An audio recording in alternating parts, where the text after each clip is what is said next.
இன்னைக்கு நாம smart talk நிகழ்ச்சியில ஓட்ஸ் தயாரிக்கும் போது கவனிக்க வேண்டிய சில முக்கியமான விஷயங்களை பத்தி பார்ப்போம். அதிகமான எனர்ஜியோட இருக்க நாம காலையில சாப்பிடுற உணவு தான் உதவி செய்யுது. அதனால காலை உணவை எப்பவுமே சாப்பிடாம இருக்கக்கூடாது.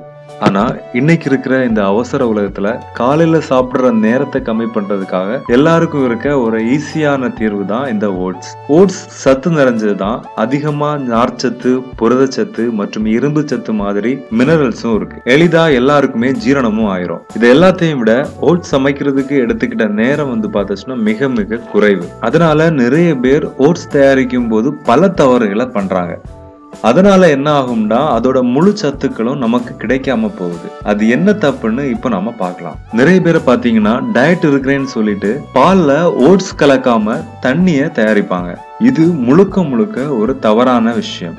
ஏன்னா ஓட்ஸ் அதோட சத்துக்கள் முழுமையா கிடைக்கணும்னா புரோட்டீன் ரொம்ப முக்கியம். அதனால பால்ல தான் ஓட்ஸ் தயாரிக்கணும். பாதாம் பால், தேங்காய் பாலை கூட உபயோகிச்சுக்கலாம். ஆனா தண்ணீர்ல ஓட்ஸ் தயாரிக்கிறத கண்டிப்பா விட்டுடணும். அடுத்ததா நாம ஒருத்தருக்கு தானே அப்படின்னு சின்ன பாத்திரத்துல நீங்க ஓட்ஸ் தயாரிச்சீங்கன்னா அதுவும் ஒரு தவறுங்க. ஏன்னா ஓட்ஸ் வேகும் போது அதோட பாகுத்தன்மை பெருசாயிரும். இதனால அதற்கு குமிழ் உண்டாக்கக்கூடிய அளவிற்கு இடம் கொடுக்கிற ஒரு பெரிய பாத்திரத்தை தான் நீங்க எப்பவுமே தேர்ந்தெடுக்கணும். ஓட்ஸ்ல நீங்க உப்புமா இல்லனா இனிப்பு கஞ்சி ஏதாச்சும் தயாரிக்கிறப்போ ஆரம்பத்திலேயே கொஞ்சமா ஒரு சிட்டிகை அளவிற்கு கொஞ்சமா உப்பை போட்டுக்கலாம். அதோட சுவை டபுள் ஆயிரும். ஆனா நீங்க பண்ணக்கூடாத ஒரு விஷயம் அப்படின்னு பார்த்தாச்சுன்னா ஓட்ஸ் பண்ணதுக்கு அப்புறமா உப்பை நீங்க உபயோகப்படுத்த கூடாது. அப்படி நீங்க போட்டீங்கன்னா உப்பு அதிகமாகி அதனுடைய சுவையே இல்லாம போயிடும். ஓட்ஸ பால்ல கலந்து அடுப்புல வச்சா மட்டும் போதாது, அதை அடிக்கடி கலக்கி விடணும். இதனால அது கட்டிப்படுறத தடுக்கலாம்.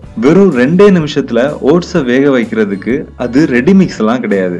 அது ஃபுல்லா வேகிறதுக்கு கொஞ்சம் நேரம் ஆகும். ஒரு 5ல இருந்து 10 நிமிஷத்துக்குள்ள அடுப்பு அணைச்சிடலாம். இன்னைக்கு நாம ஓட்ஸ் பண்றப்போ பண்ற சின்ன சின்ன தப்பை பத்தி பார்த்தோம். உங்களுக்கு பிடிச்சிருந்தா லைக் பண்ணுங்க. ஏதாச்சும் டவுட் இருந்துச்சுன்னா கமெண்ட் கூட பண்ணலாம்.